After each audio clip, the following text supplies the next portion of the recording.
안녕하십니까. 한의학입문TV 강의를 맡은 한의사 이한영입니다. 반갑습니다. 오늘로써 중경서 조문 192조, 196조를 마치면은 제가 어쨌든 간에 그 쓴 책 내용은 여기서 마치게 됩니다. 물론 이제 강평본을 위주로 했지만 그 중간에는 뭐 다른 책을 했는데 저도 이 글을 거의 한 15년 전에 쓴 글을 최근에 들어서 이렇게 보고 했기 때문에 그 당시 어떤 책을 기준으로 했는지 간혹 가다가 그 조금 문제점이 있다는 것을 제가 알았는데 그걸 확인해 보지 못했습니다. 예, 죄송합니다. 그 문제에 대해서는. 자.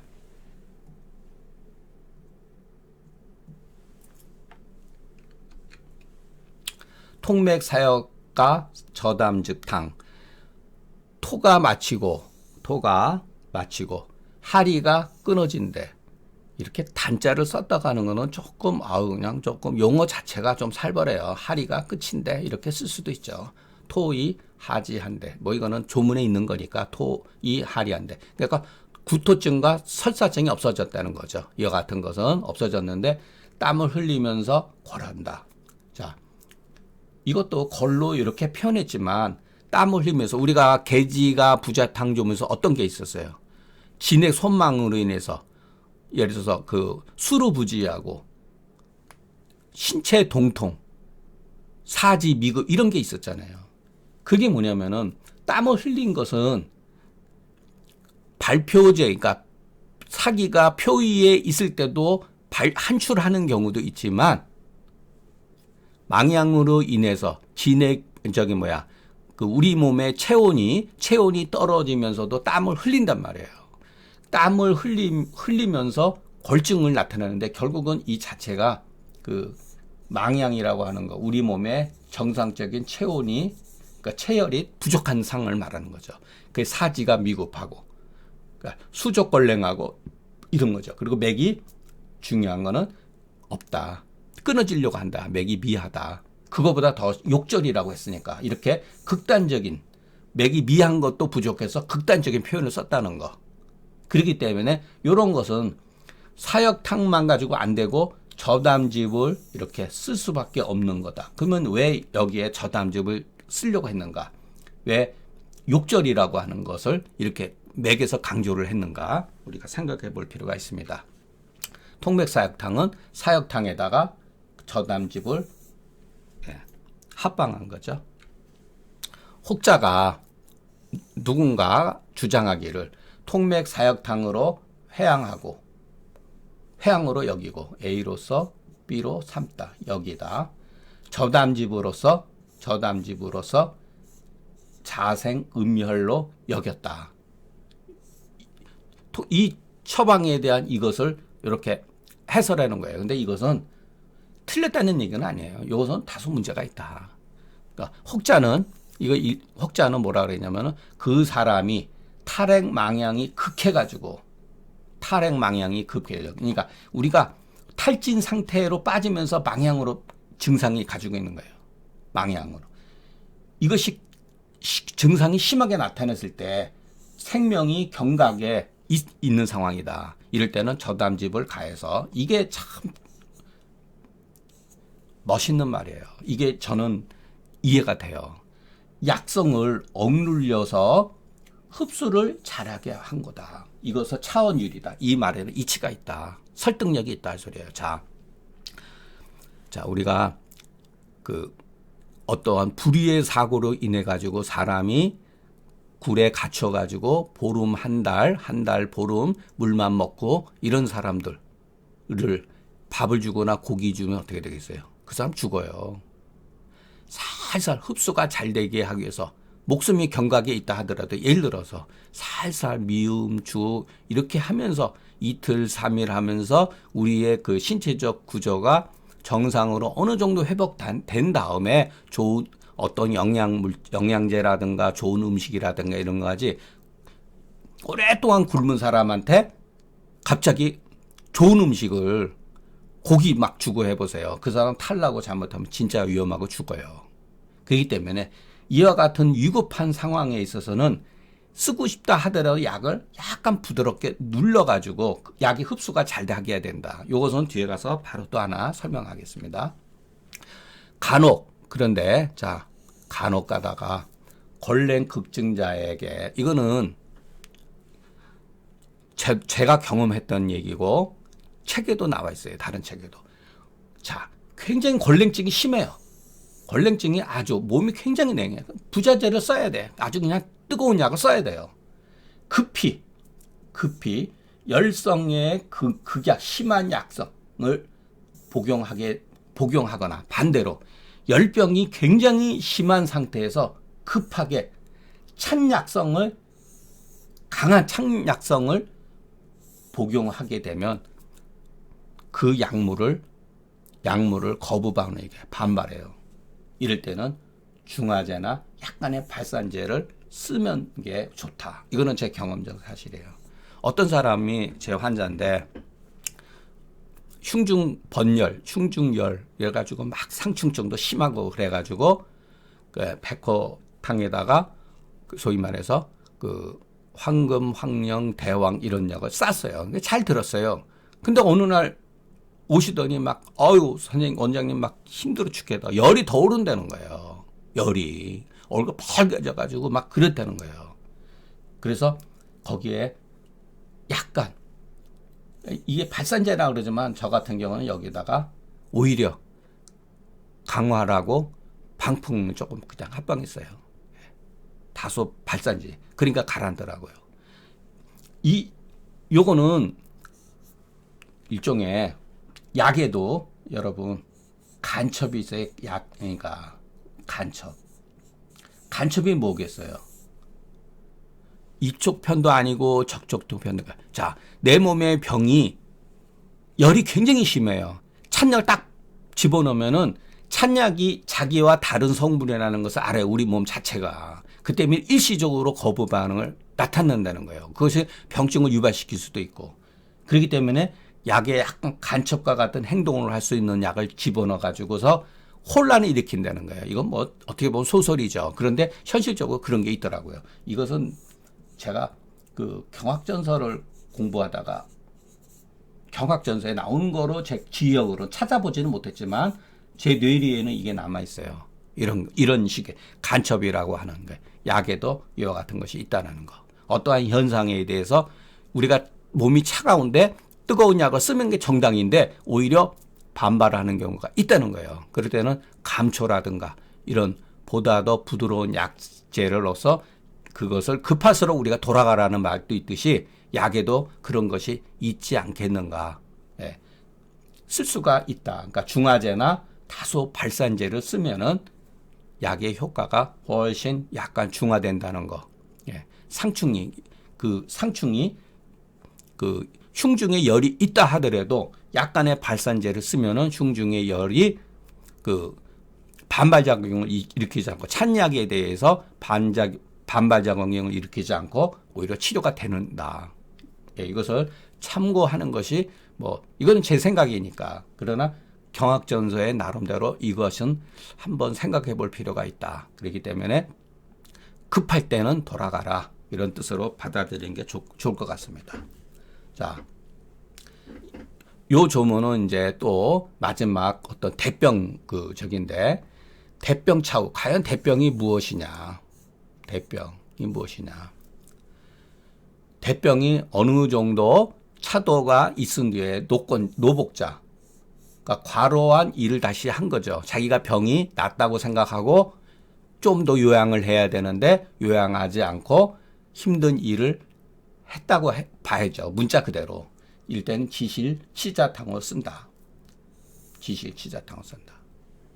이건 조문이 부족하죠. 이것만 가지고. 대병이 뭔지도 모르고. 그러니까 우리는 지실과 치자로서 확인해 볼 수밖에 없죠. 이 사람은 흉중에 다소 번조, 열, 심중, 온해, 그리고 뭔가 답답함, 복부의 팽만감도 있을 거고, 지실이라고 하는 건 복부 팽만뿐만 아니라 흉부의 팽만감, 흉부의 압박감도 쓸 수가 있어요. 그러니까 지실치자탕은 지실치자시 매주를 쓴다. 그러니까 치자시탕에다가 지실을 합방한 거죠. 자, 대병이라고 하는 말은 대병주의어는 열병이다. 이거는 제가 용단을 내려서 그냥 쓴 말이에요. 옛날 사람은 대병이라고 하는 것은 거의 열병을 말하는 거거든요. 예.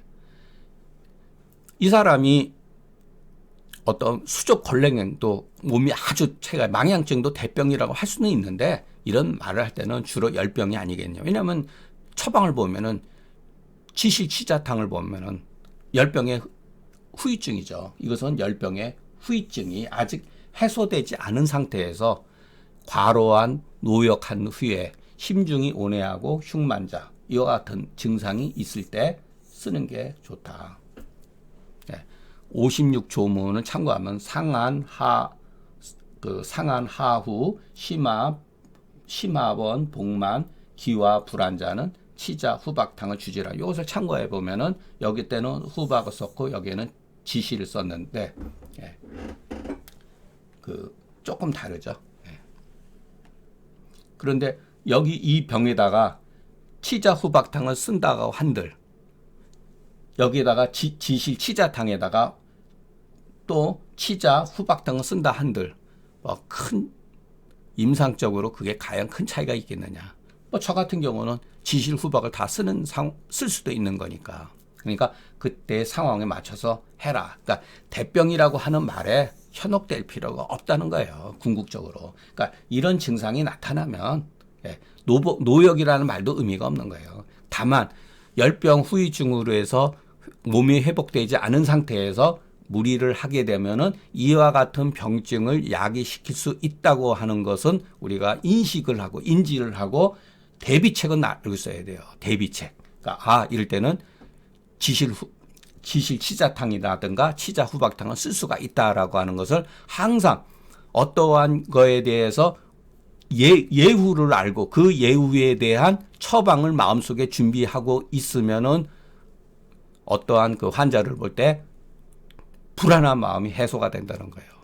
그러니까 우리가 불안한 건 뭐냐면 어떠한 현상을 이해하지 못하고 이 약을 썼을 때 어떻게 치료되는지 또는 이 약물로 인해서 오치와 역치라고 했을 경우 그에 대한 대비책을 배울 수 있는 것이 중경서라는 거예요. 다른 책은 모르시면 다 낫는 거로 돼 있잖아요. 예를 들어서. 근데 실질적으로 우리가 경험해보면 아니잖아요. 불안하잖아요. 이것이 맞을까 틀릴까. 그래서 판단과 그래서 용기가 필요해요. 이 용기가 필요하는데 지식이 없는 상태에서 용기는 잘못하면 진짜 만용이죠. 위험한 거죠. 그러니까 이 지식 쌓는 게 굉장히 어려워요. 이게 말이 쉽지. 내한 외열 같은 경우 막 열이 펄펄 끓는데 안은 냉하다 이거예요. 이럴 때 사약탕을 쓸 수가 있느냐는 거예요. 글로 보면 쉽죠. 근데 실제 임상에 닥쳤을 때는 그 선택했을 때 굉장히 불안한 거예요. 내가 과연 옳은가. 하고 나서 알 수가 있죠. 그런데 간혹 가다가 우리가 오치나 역치를 했다 하더라도 환자가 모르고 넘어가는 경우도 많아요. 왜? 약이 좋아서가 아니라 한약이 좋아서 그런 게 우리 몸이 좋기 때문에 그런 거예요. 대병 차후에 요 부위 이하로 수기가 있는 거. 이것도 표현이 잘못되어 있는 거죠. 요 부위 이하로 수기가 있다고 하는 것은 누군가의 주관이죠. 해석이죠. 이거에 대한 근거가 없잖아요. 모료 택사탕으로 처리하라. 그렇기 때문에 이것만 가지고 쓸 수가 있느냐. 여기에서도 수기라는 말을 인용을 했죠. 수기가 얼마나 중요한 병의 원인이라고 하는 거죠. 그런데 여긴 증상이 빠져 있잖아요. 요 이하로 수기가 있는 상태에는 어떠한 증상이 나타나느냐. 여기에 그것이 없잖아요. 그렇기 때문에 여러분들이 제 강의를 들으신 분이라면은 이와 같은 조문에 함부로 약을 써서는 안 되고 이 근거를 항상 제시를 해야 된다. 자, 그러면은 먼저 처방을 이해를 해야죠. 모료, 택사, 촉칠, 정력자, 상육, 해조, 관루군. 모료도 물론 모료는 다소 진정제가 있지만은 이수 작용도 있고 텍사, 촉칠은 이거는 뭐겠어요? 이런 거는 전부 다. 이거는 아주 대표적으로 이런 약들은 요 약들은 그야말로 이수지제, 축수, 수기를 구축하는 약들이에요. 그 주역 본문에 내가 그거는 그 잊어버렸는데 어떤 약물이 하나 나와요. 제가 그거를 잊어버렸는데 그게 뭐 있는지 잊어버렸는데 그런데 그 해석에 보면은 어떤 주역에 약물이 하나 딱 나오는데 그 약물에 대한 해석이 뭐냐면은 바로 그 수기를 없애는 작용이 있다. 요런 꼭 이수라는 말은 아니었지만은 수기를 치료하는 약물이다라는 말이 나와요. 그렇게 되면 주역이라고 하는 거는 주나라 때에 형성된 글인데 주역의 그 본문 같은 거는 그래도 주나라 때 형성된 글인데 거기에 이미 약물에 대해서 수기로 인한 병증이 유발된다는 것을 인식하고 있었다는 거예요. 여러분 천궁 있잖아요. 천궁. 이 천궁은 굉장히 방향적인 사물탕 가운데 그 약 냄새가 가장 강렬하잖아요. 이것은 우리 몸에 그 조습제예요. 거습제. 네, 거습제예요. 그렇기 때문에 우리 몸이 건조해 있는 때는 천궁을 쓰면 안 되거든요. 그러니까 이 천궁도 춘추자전에 나와요. 이 천궁이. 거기에 보면은 습을 제거한다. 이렇게 인식을 하고 있는 거예요. 우리는 그냥 보혈지제 하나로 하면 안 돼요. 다만 사물탕은 소위 그 숙지황이라는 자음지제가 있기 때문에 천궁이 문제가 안 되는 거지. 몸이 건조한 사람한테 숙지황 없이 당귀 없이 천궁을 쓰면 조증에 빠질 수가 있어요. 더 번조증에 빠질 수가 있어요. 그러니까 천궁을 쓸 때는 굉장히 이 사람이 그 사물탕을 쓰면은 상관은 없는데 천궁만 쓰는 경우가 있단 말이에요. 저 같은 경우는. 그럴 때 반드시 이 사람이 습이 많은 경우에 천궁을 쓰면 아주 좋은 약이다. 천궁이.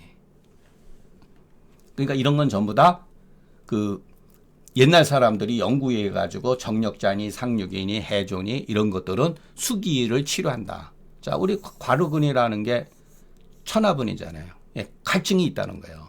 그러니까 몸에 수기가 축적됨으로써 이 증상에는 갈증도 있고 모려와 촉출이 있는 거 봐서는 상충증이 있다는 거예요. 수기에 의한 상충증이 있다는 거예요. 자, 열병차후에 그게 뭐냐? 심이 경계하고 갈증이 있다. 경계하면서. 왜 심계라고 안 하고 경이라고 했느냐? 모려 때문에 그런 거예요. 모려를 썼기 때문에. 요복이하에 부종한 것은 모려 택사땅으로 처리하라. 그렇기 때문에 심경계의 갈이 비록 이 조문에는 없지만 처방을 근거로 해서 우리가 고치려면 반드시 수기 상충의 증상이 있음을 우리는 기약할 수가 있다. 반드시 그런 건 아니지만 이것을 참고해야 된다.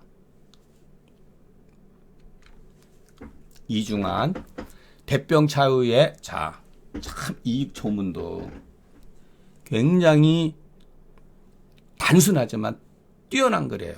표현력이 뛰어나다는 거예요. 우리가 글을 쓴다고 하는 입장으로 생각을 해보세요. 희타. 침이나 가래를 자주 뱉는다. 희라고 하는 거. 선자가 똑같다 그랬죠. 선은 착갈선이 아니라 몸을 잘한다. 몸을 잘한다. 침 뱉다. 이것은 자기가 뱉고 싶어서 뱉는 게 아니에요. 어떤 사람 가래라 침을 잘 뱉는 사람이 있잖아요. 뱉고 싶어서 배우는 게 습관이 몸이 그렇게 되어 있기 때문에 습관화된 것이에요. 이것을 관찰하고 기록했다는 거.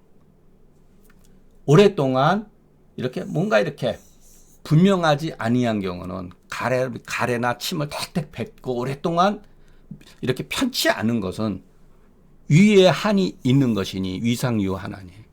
이것도 딱 주의 문자라는 것을 우리가 알 수가 있죠. 해설이다. 주의 해설. 뭐에 대한 해설이냐? 히타에 대한 해설이다. 이럴 때 마땅히 환약으로 온지해야 되니 이럴 땐 이중환이 좋다. 그러니까 인삼탕이죠. 인삼탕을 쓰라는 거예요. 그런데 여기에도 또 우리가 항상 우리는 반대도 생각을 해야 돼요. 여기는 한이 있다고 그랬잖아요. 이것만 가지고 한이 있다고 판단하면 안 돼요. 사실은. 자, 요건 뒤에 가서 그렇기 때문에 자, 대병 차후에 히타 구불린 이중환이 좋다. 이것은 빼라. 이 조문은. 이거는 결정적인 상황이 아니거든요. 해설이지. 자, 여기에 대한 현상 가운데 히타라고 해서 우리가 무조건 이중환만을 쓸 수가 없는 이유. 일견 히타는 사소한 증상이며 습관의 행동 이연을 특히 왜 여기다가 썼느냐. 반드시 이유가 있다. 히타는 침 뱉는 거는 침 뱉는 거게 무슨 병이겠어요. 이거는 병의 정황이죠. 위상에 한이 있다고 하는 것은 병인이죠. 예. 만약에 그 병인을 알고자 할진된 반드시 병정을 근거로 해야 하니 특히 히타를 쓴 것이니 자 저당탕의 희망이라는 말이 있어요. 어열 증후군이 있을 때는 자주 잊어버린다. 소시어탕의 희구라는 말이 있어요. 이와 같은 동료다. 건망증이 심한 사람은 우리 한방에서는 어열지제로 봐야 된다는 거예요. 어열상충이라든가 잠재성 어열로 인해서 나타날 수가 있는 거예요. 그렇기 때문에 저 자주 뭘 잊어버려요. 그럼 복진을 해가지고 소복고만이라든가 소복급결이 있는지 없는지도 보고 피부의 색이라든가 어열 반응이라든가 이런 것도 살펴보거나 뭐 그런 것이 없다 하더라도 꼭 저당탕 아니더라도 이 사람은 잠재적 어열 증후이기 때문에 뭐 사물탕을 합방하고 거기다가 그 어열지제를 써서 할 수도 있는 거죠. 예를 들어서 소시어탕에서 희구 여기에서 히타 이런 것은 똑같은 표현이죠. 이것은 전부 다 병정이다. 그래서 이게 잘 쓴 거예요. 이 글이. 다만 여기서 위상의 유한이라고 하는 표현은 증상으로서 얘기를 해야 되는데 하나의 그 병인으로서 얘기를 했다. 이것은 글을 간략하게 썼다고 하는 의미도 있어요. 자, 대체로 우리가 그러면은 침을 잘 뱉는다고 그래서 이중환이나 사군자탕을 써야 되느냐? 그것은 일편의 생각이죠. 대체로 히타는 위한에서 나오는 것은 맞지만 열성인 경우도 있어요. 그럴 때는 가래나 침의 점성의 그 농도가 심하고 끈적끈적하고 그 뱉은 가래의 색깔이 황색이니 반드시 이것을 살펴야 된다. 하얀 가래 같은 거, 하얀 침이라든가 이럴 때는 인삼탕을 쓰지만은 침을 뱉는데 이렇게 뱉기도 힘들 뿐더러 끈적끈적한 가래가 있을 때는 여기에다가 반드시 사군자탕만 가지고 되는 게 아니라 또 이진탕을 썼을 수가 있어요. 이진탕에다가 예를 들어서 주교라든가 석고라든가 어떤 상황에 의해서는 황련이라든가 같이 쓸 수가 있다. 또는 이중탕에다가도 황련과 황금을 쓸 수가 있다. 그것은 일종의 그 참고 사항이죠. 그러니까 열성인 경우도 있다는 거예요. 실질적으로. 근데 일본 그 산전이라고 하는 분이 뭐라 그러면은 중경서 가운데 유상유한이라고 했을 때의 이 한이라고 하는 말은 열성과 상대적인 개념이며 유음을 말하는 것이며 다음을 말하는 거다. 이렇게 세 가지가 있다. 근데 이 말이 참으로 옳다. 예. 그러니까 중경서에서 유상유한이라고 하는 표현은 상대적, 열과 상대적인 개념에서 쓴 거고 유음증이 있을 수가 있고 담음, 그러니까 유음이나 담음이나 뭐 대동소이하죠. 예. 그러니까 수기가 축적되어 있는 상태인데 예. 요런 식으로 표현한 것이다.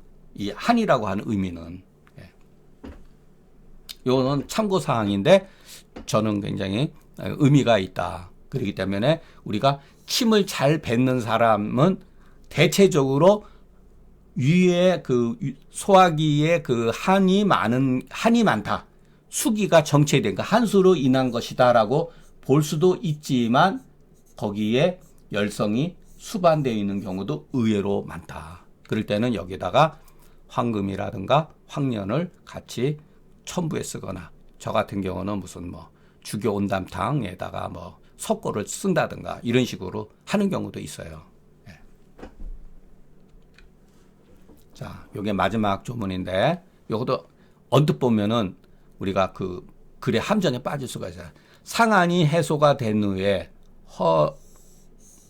이거 제가 이 발음이 리짠지 령짠지 잘 모르겠네요. 예, 찾아봤어야 했는데 허하면서 말랐다는 거예요.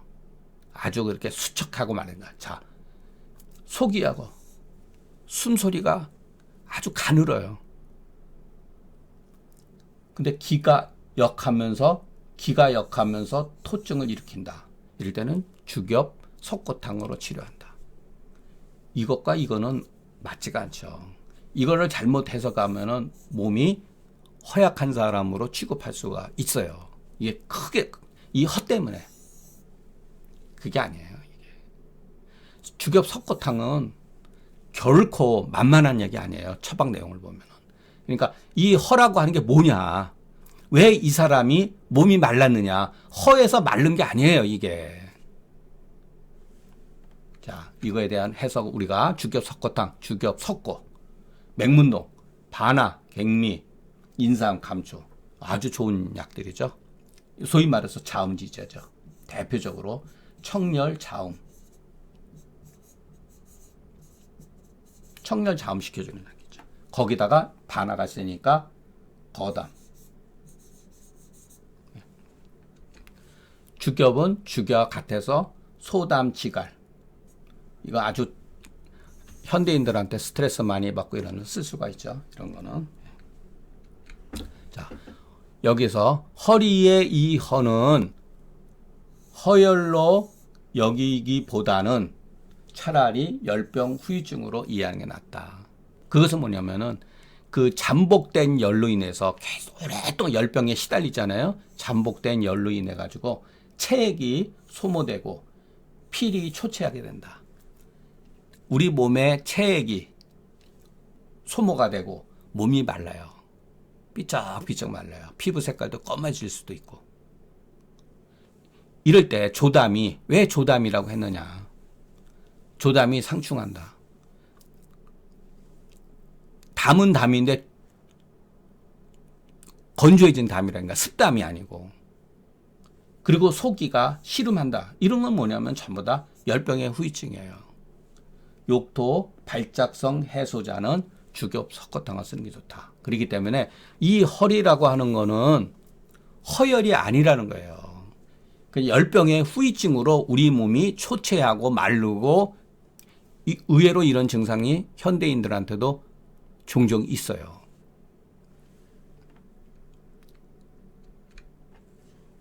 자, 그러니까 제가 단정하기는 어렵지만은 결핵으로 예를 들어서 그 폐렴이라든가 이런 거에 대해서 더욱더 심해져 가지고 그 미열이 잠재적 미열에 의해 가지고서 결핵까지는 가지 않았다 하더라도 이런 식으로 증상이 있을 때는 꼭 이렇게 몸이 마르지 않았다 하더라도 주겹 석고탕 같은 거를 쓸 수가 있다. 그러니까 열병 후유증으로 이와 같은 경우 쓸 수가 있다.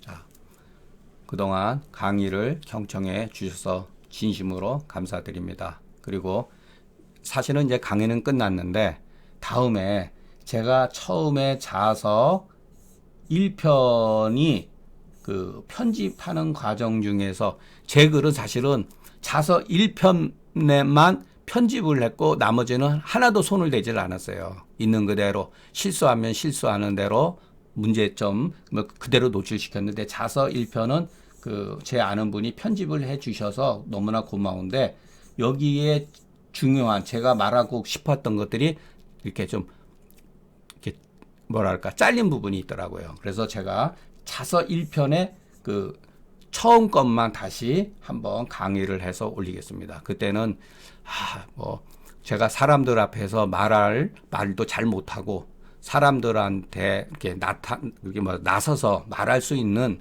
그런 뭐랄까 그 성격이 못 돼요. 부끄러움도 조금 많이 타고 그래서 의도에 관계없이 이 글이 조금 미비하다. 이 강의된 내용을 보니까. 그래서 이 자서 1편의 앞부분, 한 50분짜리 그것만 다시 제가 해서 제 의도를 살린 다음에, 왜냐하면 너무나 중요한 글이기 때문에, 그거는. 왜 제가 자서와 같은 거기에 보면 이상한 글들을 쓸 수밖에 없었는가. 우리가 한의사라면은 어느 정도는 그것을 인식을 하고 고전을 대해야 된다. 그리고 한의학을 대해야 된다라고 하는 기본적인 내용이 있기 때문에 그것은 제가 나중에 뒤에 이어서 보강해서 올리겠습니다. 감사합니다.